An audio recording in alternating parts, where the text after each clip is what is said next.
Estimados estudiantes, es un placer tenerlos por acá reunidos y con mucho gusto hablaré sobre el siguiente tema, que es relacionado con la moneda virtual. Y entonces en ese caso en particular estamos mencionando que este tipo de moneda se considera que básicamente se convierte en una nueva revolución. Se habla primero de una revolución industrial, posteriormente se habla de la revolución del Internet, y actualmente en el presente se está mencionando que esa es una tercera revolución, que es la revolución de la moneda virtual, la moneda que está en el espacio. Bien, entonces, de acuerdo a ello, vamos primero a entender, a tratar de definir qué significa la moneda virtual. Aquí tenemos nosotros la imagen de la moneda virtual, que a propósito hablamos del Bitcoin porque es una de las que más se menciona y las que mayor valor tiene en el mercado. Usualmente habla de ella, usualmente en la computadora tú lo encuentras, sin embargo la cantidad de monedas que en este momento existen de naturaleza virtual son aproximadamente unas 200 monedas, o sea que continuamente salen monedas y luego veremos por qué razón esto ocurre. Bien, aquí respecto a la definición de una moneda virtual independiente y descentralizada, es dinero de Internet que no requiere bancos como intermediarios para realizar transacciones de compra y venta. Ese es el propósito, básicamente, porque establece la moneda. Sobre el particular, debo mencionar lo siguiente. El origen de la moneda virtual se remonta al año 2009 y entonces le atribuye precisamente ese tipo de generación de esa moneda a Satoshi Nakamoto. Sin embargo, se estima que es un seudónimo de esta persona. Fue su precursor, pero es un seudónimo y se estima más bien que tal vez fue un periodista, un educador australiano, quien fue el que seguramente dio origen a ese tipo de moneda en particular. Luego, él sencillamente lo que hizo, digo sencillamente, ¿no? Para el punto de vista tecnológico no es tan sencillo, es enormemente complicado, pero seguramente él fue el que estableció precisamente las normas, los procedimientos, como el protocolo para tratar de hacer este tipo de moneda con la utilización de la tecnología.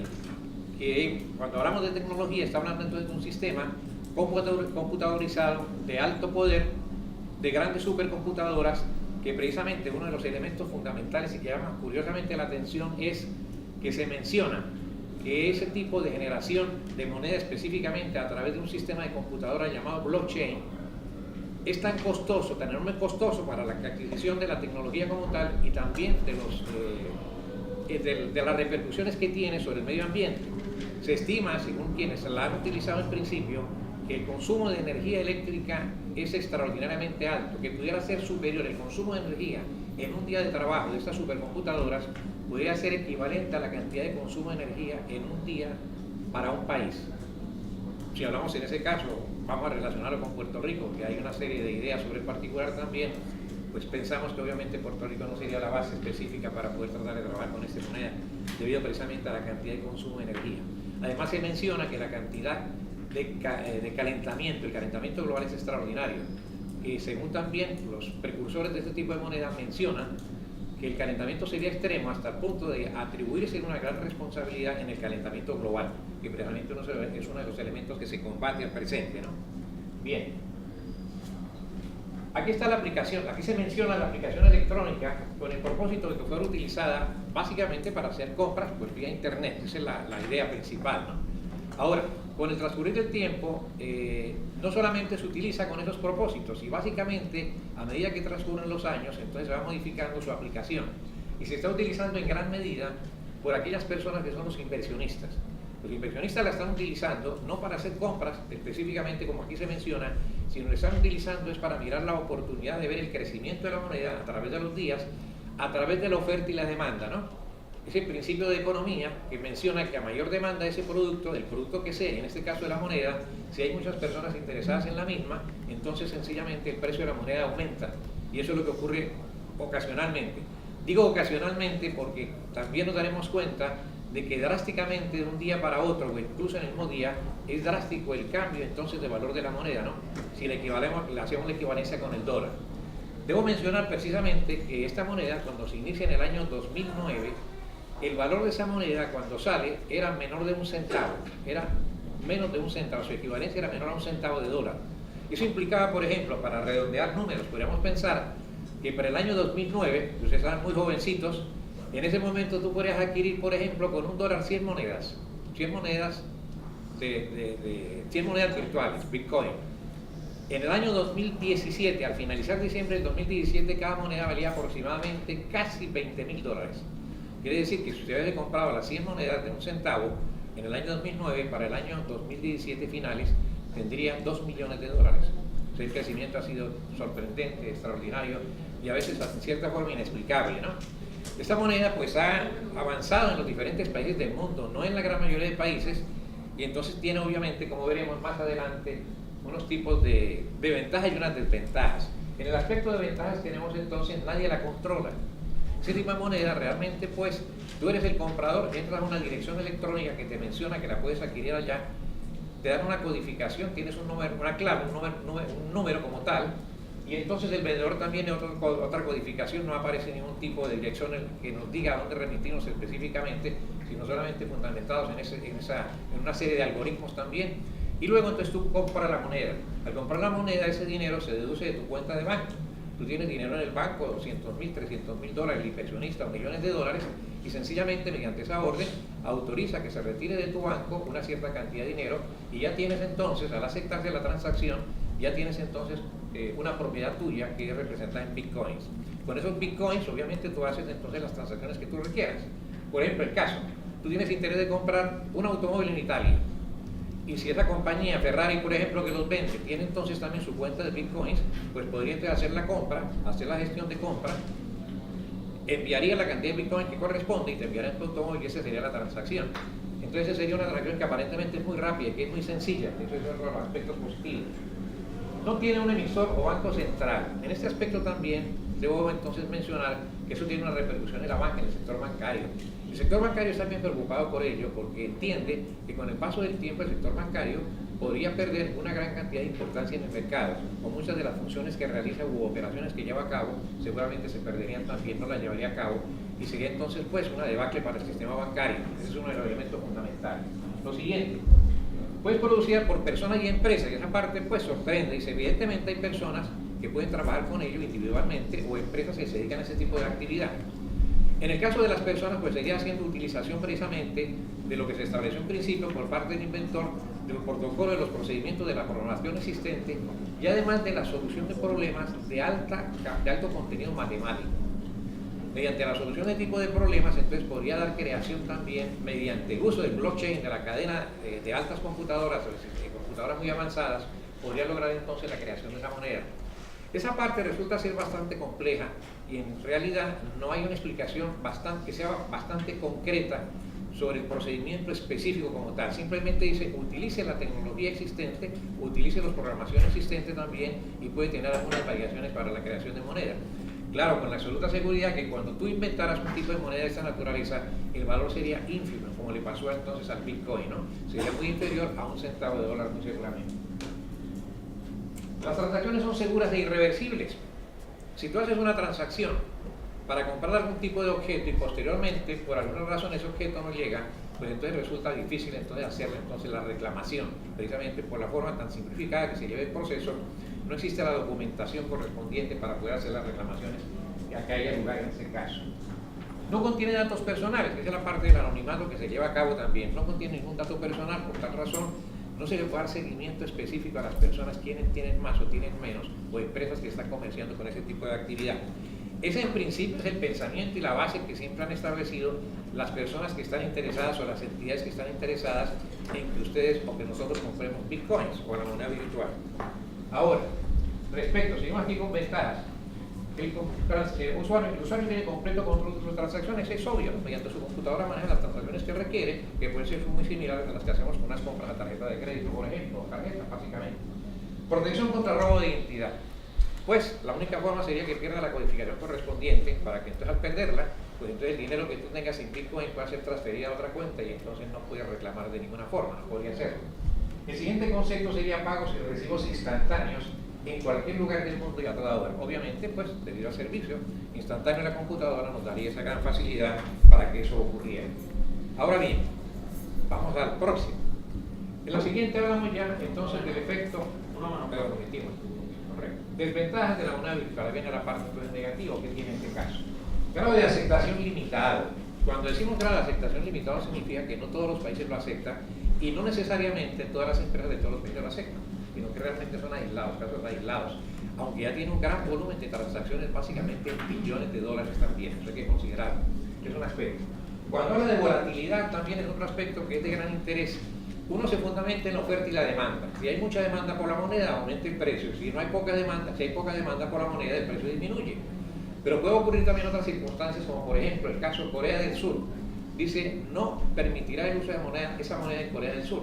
Basta que un país dijera que no la iba a utilizar o no la aceptaría para que enseguida entonces baje el valor de la moneda, pero baja de una forma drástica, baja de miles de dólares. Por el caso de diciembre del año pasado estaba en $19.000 cada moneda.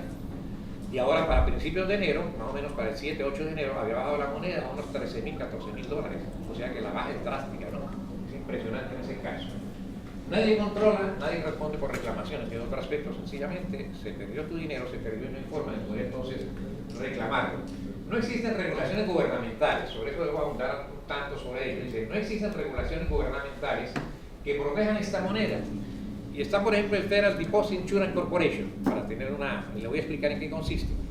En el caso de la banca norteamericana existe un tipo de seguro que provee esta agencia, el Federal Deposit Insurance Corporation. Tú tienes una cuenta de banco, tienes una cuenta corriente en el banco y te protege hasta $250.000. Si por alguna razón el banco fracasara o tuviera algún tipo de problema que no pudiera responder el banco, tú no pierdes tu dinero. Si el dinero llega 150, 200, $250.000, pues el banco en compañía de seguro responde por ese dinero y te lo devuelve. Pero en este caso no hay una compañía aseguradora que lo vaya a proteger. Además, cuando dicen no existen regulaciones gubernamentales, ya esto empieza a cambiar, Ya en el caso de los Estados Unidos, ya empiezan a surgir las entidades reguladoras tradicionales, que es el Securities and Exchange Commission. Es un tipo de institución norteamericana de suprema importancia en la nación, que es la que regula y supervisa las transacciones, precisamente monetarias, emisión de documentos, etcétera, ese tipo, o sea que corresponde investigar. Y corresponde también al Internal Revenue Service, porque el Internal Revenue Service está muy preocupado. ¿En qué sentido está preocupado? Está preocupado en el sentido de que esta moneda puede servir precisamente, debido a su anonimato, de que haya lavado de dinero. Dinero que provenga de drogas o de cualquier uso de armas, venta de armas ilegales, etcétera, o juego, lo que sea, entonces no se le puede dar seguimiento. Los depósitos, por ejemplo, en los bancos, si tú vas a hacer un depósito de $10.000, entonces el banco tiene que llevar un formato, un documento, e informar esa cantidad de dinero sobre el particular. Si tú viajas, que tú ya en los casos muy recientes, por cierto, si viajas del exterior, viene por acá al territorio americano, entonces tienes que declarar en la aduana cuál es la cantidad de dinero que tú traes. Mucha gente no lo declara, dice, por ejemplo, traigo $200.000 en efectivo porque vendí mi casa en algún país del mundo. Y viene aquí a Puerto Rico y dice, caramba, no voy a decir que tengo $200.000 en efectivo, porque si lo digo, seguramente me van a aplicar impuestos. Y ese no necesariamente es el propósito es mirar que ese dinero provenga de una fuente segura, de una fuente, es decir, que no haya nada negativo, nada fraudulento, pero que lo informe. El no informarlo obviamente tiene una penalidad que es gravísima en el caso de Estados Unidos. Tiene $250.000 de multa y tiene 10 años de prisión como mínimo. O sea que la situación es seria por ese desliz, ¿no? Entonces, en este caso, pues las entidades, el Internal Revenue Service está interviniendo y la forma de intervenir ya es mediante la ayuda del Securities and Exchange Commission. Ya han ordenado en los Estados Unidos que las personas o las entidades poseedoras de Bitcoin deben declarar la cantidad de Bitcoins que poseen. ¿Y con qué objeto? Con el objeto de que cuando tengan ganancias capitales, ¿qué es ganancia capital? Que una persona compró un Bitcoin en $5.000 y posteriormente lo vende en $10.000, tuvo una ganancia. Entonces se le aplicará un impuesto sobre esa ganancia. El Departamento de Impuestos de los Estados Unidos le aplicará un impuesto sobre esa ganancia, que sería equivalente a como cuando las empresas tienen ganancias, ¿no? Una empresa, Sears tiene un terreno, no compra terrenos en Puerto Rico, pero vende el que posee y le costó $1 millón, lo vende en $1,5 millones, tuvo una ganancia de $500,000, sobre ese $500,000 tiene que aplicarse entonces un impuesto que sería entonces por la ganancia capital que ha tenido en ese tipo de negociación, ¿no? Esa es la idea. Bien, entonces vamos por acá. Efecto contributivo, los impuestos que estamos mencionando. El gobierno federal establece regulaciones contributivas sobre las ganancias de la moneda virtual, eso es lo que estamos mencionando, está dándole seguimiento precisamente, y lo que pensamos que es tan anónimo, como lo está mencionando, ¿no? Y como se promociona, que es tan anónimo en la transacción, sin embargo los Estados Unidos tienen los procedimientos, tienen la tecnología, tienen los investigadores para ir revisando precisamente cuáles son las fuentes de los ingresos que tienen las personas, o quizás cómo los obtuvieron, y que deben pagar impuestos antes. El Securities and Exchange Commission exige el registro de todas las empresas que generan y poseen la moneda virtual, que hace un instante lo mencioné, y cuál es su propósito fundamental. Ahora bien, impacto en Puerto Rico. El establecimiento, aquí se habla en Puerto Rico de algo que es interesante, dice establecimiento de un blockchain. El blockchain es el sistema de computadoras en particular que hemos mencionado, el que sirve para generar esa moneda. Aquí han venido varios promotores de esa idea, precisamente de Washington, ya hace aproximadamente unas 3 o 4 semanas, estuvieron por acá en Puerto Rico en una serie de conferencias y asistieron funcionarios de gobierno y escucharon pues los planteamientos que ellos hacen. Estas personas mencionan que Puerto Rico sería un sitio ideal para establecer un blockchain, pero el blockchain puede tener dos tipos, tiene utilización doble.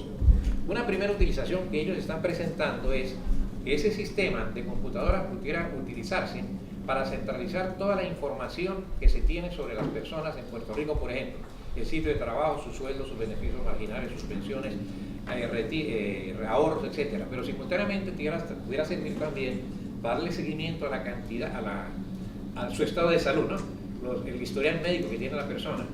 Pudiera servir simultáneamente también para sus propiedades, determinar sus propiedades, los impuestos, para dar una fiscalización extrema donde no se cambia absolutamente nada relacionado entonces con las propiedades, los derechos, las licencias de conducir, las fechas de vencimiento, etcétera, de tal manera que la persona rápidamente puede encontrar esa información sin ir a diferentes fuentes o diferentes sitios, sino directamente encontrar la respuesta en una sola dirección electrónica. Entonces esa es la ventaja que tiene. Ese es el blockchain. Ese blockchain, según las personas que vienen a promocionarlo, consideran que es demasiadamente costoso, que se requiere que las personas que estén interesadas, por ejemplo aquí en Puerto Rico, aporten unas muy buenas cantidades de dinero, porque básicamente se requiere aproximadamente unos $1.000 millones para eso, $1.000 millones para eso, es una cantidad pasmosamente alta. Ahora bien, el comisionado de instituciones financieras acá en Puerto Rico ya él pues indicó que estaría haciendo los estudios correspondientes para ver si logra establecer ese tipo de blockchain por el momento. Y entonces también algunos 2 senadores representantes también mencionaron sobre la posibilidad de ellos presentar algún proyecto de ley para que entonces se adoptara ese proceso de blockchain, se adoptara ese sistema de blockchain. Entonces, el otro aspecto importante, las comunicaciones aquí, pero entonces una vez aprovecho acá, como estamos hablando del impacto de Puerto Rico, debemos aprovechar entonces si ese blockchain, o sea el sistema, que posteriormente serviría además para lo que ya indiqué, serviría para la producción de la moneda, esa sería entonces pues la finalidad, ¿no? El último avance que tendríamos, Puerto Rico estaría capacitado para hacer eso. Pues se menciona en primer lugar, dice lo siguiente, las comunicaciones no son 100% confiables, y eso es una realidad, no son 100% confiables. Después del huracán fue catastrófico el problema, no se ha normalizado todavía, y se entiende que eso requiere una gran eficiencia básicamente del 100%, y eso entonces pues no se logra, no se ha logrado. Y otro aspecto importante es el exagerado consumo de energía. Si es cierto que el consumo de energía es tan alto, y con los problemas que tenemos, que no son suficientes, la energía que tenemos no es suficiente para Puerto Rico, mucho menos será para el establecimiento de un sistema de esa naturaleza que consume elevadas cantidades de energía eléctrica, entonces sería otra imposibilidad. Lo otro también es, un comentario, es la aprobación del Departamento del Tesoro, que en ese caso es la idea de que se estableciera el blockchain y posteriormente aquí en Puerto Rico contrata una serie de consultores para realizar diversas labores de investigación de cómo establecer, cómo originar moneda aquí en Puerto Rico. Eso posiblemente sería muy costoso. El costo de esas personas que se trasladen acá a Puerto Rico a hacer el estudio correspondiente sería muy costoso, y quizás después de gastar muchos millones de dólares, entonces de pronto dice, pero caramba, no hemos pedido permiso todavía al Departamento del Tesoro. Y el Departamento del Tesoro va a decir, no le damos permiso para que eso funcione. Y el dinero se desperdicia tanto como tantos otros estudios que se han hecho acá en Puerto Rico. Esa es la información. Pues bien amigos, esta es la idea, y esta es un tipo de planteamiento que tiene pues mucho interés. Hay una gran cantidad de firmas, hay una gran cantidad de personas, una gran cantidad de inversionistas interesadas precisamente en que eso se pruebe. Hay una gran preocupación por la banca comercial, pues hasta el momento aquí en Puerto Rico está en silencio, está estudiando sí, porque va a tener un impacto con ello. Ya se está mencionando, por ejemplo, de que algunas monedas, específicamente el blockchain, el Bitcoin como tal, está tratando ya está abriendo cuentas IRA, equivalentes a cuentas IRA, planes de retiro, pero con ese tipo de monedas también. Lo cual quiere decir que básicamente, gradualmente va avanzando en el campo que tiene dominado la banca comercial, y ese sería pues un serio problema también para ellos, ¿no? Y el otro aspecto serían las regulaciones, y eso es lo que está ocurriendo en el mundo, y evidentemente parece que es una revolución, tal como lo indican, una tercera revolución que va a invadir el mundo, que poco a poco va tomando fuerza y que seguramente va a tener gran aceptación.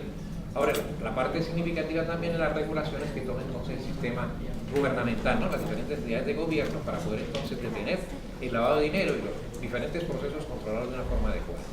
Pues bien amigos, muchas gracias. Posteriormente cualquier pregunta.